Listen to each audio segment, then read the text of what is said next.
دے تو میری خاطر اتنی دیر سے تفسیر لکھ رہا تھا اور تفسیر بھی قرآن کی،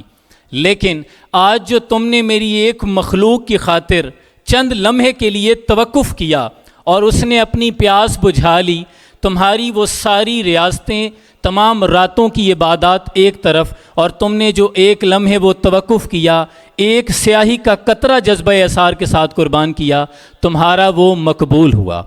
تو اگر ایک سیاہی کا قطرہ کوئی بندہ اللہ کی راہ پہ قرآن کی تفسیر لکھتے ہوئے بھی اس کی مخلوق پہ وقف کر دیتا ہے تو اس کے لیے اتنا مقام ہے، تو سوچیں کہ جو بلڈ ڈونیٹ کرتا ہے اپنا، اس کا مقام کیا ہوگا۔